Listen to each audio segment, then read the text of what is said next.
नमस्कार दोस्तों, मैं हूं मनविंदर और मेरे चैनल पे आप सभी लोगों का बहुत स्वागत है।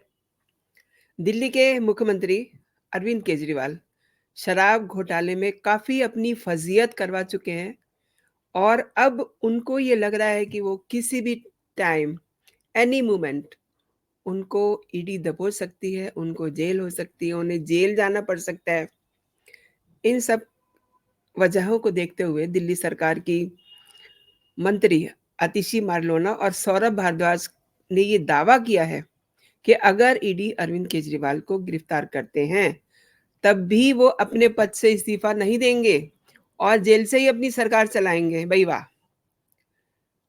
ये तो मतलब केजरीवाल सपना भी नए तरीके का देख रहे हैं। लेकिन जैसे ही ये बात सामने आई दावे की, आतिशी मारलेना और सौरभ भारद्वाज की, अब इस पे एक नई बहस छिड़ गई है कि ऐसा क्या केजरीवाल कर सकते हैं? और आम आदमी पार्टी के विधायकों ने दिल्ली विधानसभा में एक बैठक करके ये प्रस्ताव भी पारित किया है। लेकिन ये समझिए कि कोई अदालत केजरीवाल को जेल से सरकार चलाने की इजाज़त दे सकती है, अनुमति दे सकती है? ऐसा कभी नहीं हुआ। अब उन्होंने ये दावा किया है दोनों मंत्रियों ने, उससे ये सवाल भी उठ रहा है कि देश का संविधान ऐसी परिस्थितियों में क्या कहता है? क्या अरविंद केजरीवाल जेल से सरकार चला करके एक नई परंपरा की शुरुआत करेंगे? और ऐसी स्थिति में you know the big question ईमानदारी वाला जो उनका दावा है कि वो कट्टर ईमानदार हैं, उस दावे का क्या होगा? सबसे बड़ी बात तो ये आ गई है कि वो डे 1 से ही कहते रहे हैं कि उनकी पार्टी आम आदमी की पार्टी है, गरीबों की सुनती है, सब ईमानदार लोग हैं। लेकिन वो अच्छी तरह से जानते हैं कि जो ईमानदार लोग थे, जो ईमानदार चेहरे थे, वो शुरुआत में ही उनसे अलग हो गए थे। उसमें बहुत सारे नाम हैं, जो उनसे अलग हो गए थे, जिन्हें ये लगने लगा था कि इनके साथ अगर रहे तो उनका भी नाम खराब हो जाएगा। और इसी बीच केजरीवाल का ईमानदारी का जो एक डायलॉग था, वो आज तक चल रहा है कि वो सबसे ज़्यादा ईमानदार पार्टी है, ईमानदार व्यक्ति हैं वो, उनका हर मंत्री ईमानदार है, जबकि उनके 3 मंत्री जेल में हैं इस समय। सत्येंद्र जैन, मनीष सिसोदिया और संजय सिंह, तीनों ही शराब घोटाले में जेल के अंदर हैं, तिहाड़ में हैं, तिहाड़ की हवा खा रहे हैं और शराब घोटाले में ही केजरीवाल को भी जेल से बुलावा आ रहा है। यानी कि ईडी ने उन्हें पूछताछ के लिए बुलाया। अनेक उन्होंने लॉजिक दिए कि मुझे क्यों बुलाया है, क्या वजह है, मुझे वजह समझाइए, ब्ला ब्ला। अच्छा वैसे मंत्रियों के मामले में ऐसे कई उदाहरण हैं, चूँकि मैं बात कर रही हूँ कि अरविंद केजरीवाल जेल से सरकार चला सकते हैं कि नहीं, तो ऐसे कई उदाहरण हैं, जहाँ मंत्रियों को गिरफ्तार किया गया, लेकिन इसके बाद भी वो लंबे समय तक अपने पद पे बने रहे। लेकिन जब-जब किसी मुख्यमंत्री के गिरफ्तार होने की स्थिति आई, कोई भी वजह रही हो, मुख्यमंत्रियों ने अपने पद से इस्तीफा दे कर के एक जो नैतिकता का यू नो मापदंड होता है, उसको बरकरार रखा। लालू यादव को ही लीजिए, जब चारा घोटाला में जेल जाते हैं वो, तो उन्होंने अपनी पत्नी राबड़ी देवी को मुख्यमंत्री बनाया। इसी तरीके से हमारे सामने एक और मुख्यमंत्री का उदाहरण है, जयललिता का। जय जयललिता ने जेल जाने से पहले ओ पनीरसेल्वम को मुख्यमंत्री बनाया और बाद में ज़मानत पर आने के बाद उन्होंने मुख्यमंत्री पद को स्वीकार किया। यहाँ तक तो आप समझ सकते हैं कि हमारा संविधान क्या कहता है। लेकिन संविधान में ऐसी कोई बात कहीं भी मेंशन नहीं है, जिससे ये कहा जा सके कि जेल जाने से पहले मुख्यमंत्री को अपने पद से इस्तीफा देना पड़ेगा। मुख्यमंत्री या प्रधानमंत्री या कोई भी मंत्री या मतलब उनके कोई भी रिप्रेजेंटेटिव्स कह लीजिए, प्रधान कह लीजिए, यदि किसी मंत्री के जेल जाते समय ये बाध्यता नहीं है कि वो अपने पद से इस्तीफ़ा दें। तो यही कानूनी स्थिति किसी भी मुख्यमंत्री के लिए भी लागू होती है। यानी कि कानूनन उसको इस्तीफ़ा नहीं देना पड़ेगा, राइट?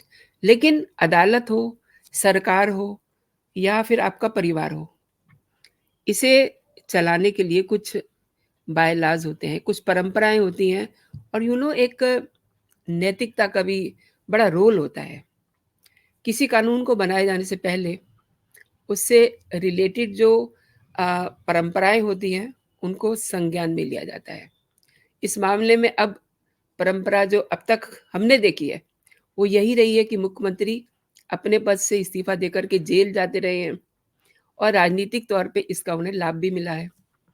ऐसे में आप ये समझिए कि यदि केजरीवाल के जेल जाने की संभावना बनती है, ईडी से उनकी बातचीत होती है, ईडी के सामने उनकी पेशी होती है, कोई ऐसी वजह बनती है, शराब घोटाला तो एक वजह है ही, लेकिन उनका शीश महल भी है, उसकी वजह से भी वो जेल जा सकते हैं। लेकिन अगर वो इस्तीफ़ा नहीं देते, तो फिर जो वो हर समय कहते रहते हैं ना कि मैं बहुत ईमानदार हूँ, उनकी लोकप्रियता जो है वो उसका ग्राफ एकदम से डाउन जाएगा। दूसरी तरफ ऑपोज़िशन जो है, वो इनकी जो ईमानदारी का जो एक सर्टिफ़िकेट यहाँ टैग लगा के चलते हैं, उसको नोच लेगा, जिससे उनको बहुत बड़ा नुकसान होगा। इसकी एक वजह भी है, केजरीवाल ने खुद को हमेशा खुद को ही नहीं अपनी पूरी पार्टी को ईमानदार कहा, जबकि बड़े नेता जो हैं उनकी पार्टी के इस समय तिहाड़ जेल में हैं। तो केजरीवाल के सामने lot of problems are there. एक मुख्यमंत्री जेल में रहते हुए राज्य का प्रशासन नहीं चला सकता। क्यों? एक बार कुछ साल पीछे मुड़ के देखिए, मैं उनका नाम नहीं लेना चाहती, सेबी ने एक घोटाले में देश के एक बड़े कारोबारी को गिरफ्तार किया था और कारोबारी ने अपने कामकाज को जारी रखने के लिए जेल में अपना एक छोटा-सा ऑफ़िस चालू रखने की अनुमति माँगी थी। अदालत ने उनको ये अनुमति दे दी थी और एक राज्य को चलाना और एक कंपनी को चलाना, इसमें बहुत सारा अंतर है। राज्य एक अलग चीज़ है, एक कंपनी चलाना एक अलग चीज़ है और कोई भी अदालत इस तरीके की अनुमति नहीं दे सकती, जिसमें कोई मुख्यमंत्री जेल से ही अपनी सरकार चलाए। अदालतों के निर्णय भी संविधान की किसी धारा या परंपरा से प्रेरित होते हैं, आप ये समझ लीजिए। अदालतें इससे हट कर के कोई निर्णय नहीं लेती हैं। ऐसे में इस बात की संभावना बहुत ही रेयर है कि कोई अदालत केजरीवाल को जेल से सरकार चलाने की अनुमति दे। लेकिन ऐसी स्थिति में इस बात की भी संभावना बहुत ज़्यादा है कि दिल्ली के उपराज्यपाल मुख्यमंत्री के सार्वजनिक कार्यकाल के लिए उपलब्ध न होने के आधार पे राजधानी में लॉ एंड ऑर्डर के संकट को अ, देखते हुए कुछ ऐसी रिपोर्ट दें। ऐसी स्थिति में गेंद राष्ट्रपति के माध्यम से केंद्र सरकार के पाले में आ जाएगी। अब यहाँ स्थिति जो है वो डिफरेंट हो जाएगी। केंद्र सरकार के विवेक पे ये निर्भर करेगा कि इस स्थिति को वो किस तरीके से हैंडल करती है। यानी कि जिस सरकार को, जिस सत्ता को केजरीवाल कोस रहे हैं, बॉल उसी के पाले में चली जाएगी। अच्छा, अरविंद केजरीवाल विक्टिम दिखा करके अब खुद को पीड़ित दिखा के, बेचारा दिखा के, उनको आदत है हमेशा और इस समय तो वो इसका राजनीतिक लाभ लेना चाहेंगे ही, लेकिन उनको ये ज्ञान होना चाहिए, ये पता होना चाहिए कि इससे पहले लालू प्रसाद यादव, जयललिता भ्रष्टाचार के मामले में ही जेल जा चुके हैं। तो ऐसे में वो अपने आप को किसी विक्टिम की तरह पेश नहीं कर सकते। वो जो विक्टिम कार्ड खेलना चाह रहे हैं ना, उसका उन्हें लाभ नहीं मिलने वाला। अच्छा, केजरीवाल को जनता ने जिस तरीके से चुना है, उन्हें नहीं लगता कि जनता का भरोसा उन्हें नहीं तोड़ना चाहिए। हालाँकि वो जनता का भरोसा तोड़ चुके हैं। जनता ये जानती है कि अरविंद केजरीवाल 368 करोड़ रुपए के शराब घोटाले के मास्टरमाइंड हैं और उन्हें उन पैसों का हिसाब दे देना चाहिए था। लेकिन वो तो ईडी के सामने जाने के लिए ही तैयार नहीं है। जैसे कि मैंने बताया, उनका जो सीएम आवास है, उस पर भी जाँच चल रही है और बहुत संभव है कि उस मामले में भी मुख्यमंत्री को यानी कि केजरीवाल को जेल की हवा खानी पड़े। तो अब ये जो इतना सारा नाटक कर रहे हैं ना कि मुझे जो ईडी का सम्मन आया है उसमें ये नहीं, उसमें वो नहीं, तो उसमें बात बहुत खराब हो जाएगी। देखिए क्या-क्या बातें कर रहे हैं। वो ये कह रहे हैं कि केजरीवाल ने ये कहा है कि ईडी ये बताएँ कि वो उसे गवाह मान रहे हैं, मतलब केजरीवाल को गवाह मान रहे हैं या संदिग्ध मान रहे हैं। उन्होंने एक चिट्ठी लिखी है ना ईडी को, ईडी के असिस्टेंट डायरेक्टर को, उसमें उन्होंने ये कहा है कि संबंध में ये साफ नहीं है, ये क्लियर नहीं है कि मुझे किस हैसियत से बुलाया जा रहा है। यानी कि इस मामले में वो केजरीवाल को गवाह मान रहे हैं या उन पे शक कर रहे हैं, संदिग्ध मान रहे हैं। और उन्होंने एक और बात लिखी है जिससे मुझे तो हँसी आ रही है कि आप मुझे दिल्ली के सीएम के तौर पे बुला रहे हैं या आम आदमी पार्टी के संयोजक के रूप में। अब आप देखिए कि उनका दिमाग कहाँ तक जा रहा है। गलत आदमी को ना अपनी गलती का पहले ही एहसास हो जाता है कि उसने कुछ गलत किया हुआ है तो उसका फँसना तय है। अब वो अपने आप को सेफ करके चल रहे हैं कि किसी तरीके से ऐसी बातें करके वो अपने आप को बचा लें। लेकिन अब उनकी जो टीम है, वो भी इसी तरीके के बयान दे रही है। डे 1 पे ही जो है एक प्रेस कॉन्फ्रेंस की गई थी। आतिशी मार्लेना ने कहा था कि 2 नवंबर को केजरीवाल को गिरफ्तार कर लिया जाएगा। और देखिए, उसके बाद केजरीवाल क्या कह रहे हैं, उनके सम्मन को तो लीक कर दिया गया था। मतलब सम्मन ना हो गया, कोई ऐसी रिपोर्ट हो गई जो बहुत दिन से चल रही थी और उसको लीक कर दिया गया। एक और बात, केजरीवाल ये भी कह रहे हैं कि ये सम्मन भाजपा के इशारे पे भेजा गया है, यानी कि ईडी जो है वो सब काम भाजपा के इशारे पे ही करती है। ये ऐसा वो कई बार कह चुके हैं। ऐसा वो कई सार्वजनिक मंचों से भी कह चुके हैं। और केजरीवाल ने पत्र में ये लिखा है कि 30 अक्टूबर की दोपहर को ही भाजपा के नेताओं ने ये कहना शुरू कर दिया था कि केजरीवाल तो अब अरेस्ट हो जाएँगे। अरे! भाजपा के नेता क्या कहेंगे?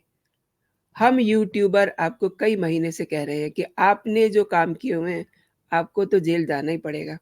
तो हमें क्या पता था? हमें मालूम था कि जो है आप इस तरीके से बीजेपी के नेताओं को कहेंगे। आपने मीडिया को तो नहीं कहा और जैसे आपने काम किए हुए हैं, उससे हमें अंदाज़ हो रहा था कि आप तो जेल जाएँगे ही जाएँगे। केवल हम ही नहीं, बहुत सारे मीडिया के ऐसे लोग हैं, जो डे 1 से कह रहे हैं और सबसे बड़ी बात ये है कि हमसे हमारे कमेंट बॉक्स में हमारे दर्शक पूछते हैं कि केजरीवाल जेल कब जा रहे हैं। तो दोस्तों, ये जो विक्टिम कार्ड खेलने की एक तैयारी कर रहे हैं ना, इनका चलने वाला नहीं है।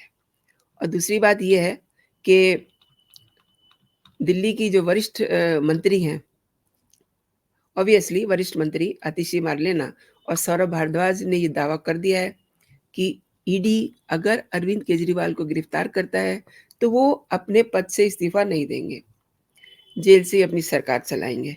तो मुझे तो इस बात में बहुत डाउट है कि सरकार वो जेल से चलाएँगे। मतलब उन्हें ये शर्म भी नहीं आती है कि जेल किस मकसद के लिए होती है, सरकार क्या चीज़ होती है, एक मुख्यमंत्री का प्रोफ़ाइल क्या होता है, उसे क्या करना चाहिए, मतलब वो क्या एस्टेब्लिश करना चाह रहे हैं। मतलब अपने आप को वो क्या बताना चाह रहे हैं कि वो जेल से सरकार चलाएँगे कह कर के। ये उनका एक भ्रम है, एक सपना है कि वो जेल से सरकार चलाएँगे क्योंकि कोई भी अदालत उनको इस बात की अनुमति नहीं देगी। तो दोस्तों आपने पूरा वीडियो देखा। आप ही बताइए कि उनको सरकार जेल से चलाने देनी चाहिए? अदालत तो अपना काम करेगी ही, लेकिन आप हम सब लोग ही तो इन लोगों को चुन के भेजते हैं। आप कमेंट बॉक्स में अपनी राय ज़रूर दीजिएगा और एक बात, अगर अभी तक आपने मेरा चैनल सब्सक्राइब नहीं किया है, तो मेरे चैनल को आप सब्सक्राइब कर लीजिए। मेरा कंटेंट आपको पसंद आ रहा है, तो इसे आप लाइक ज़रूर कीजिए, अपने दोस्तों में भी इसे शेयर कीजिए। तो अभी के लिए इतना ही दोस्तों, आप अपना और अपनों का ख़्याल रखिए, खुश रहिए, स्वस्थ रहिए। जय हिंद, जय भारत।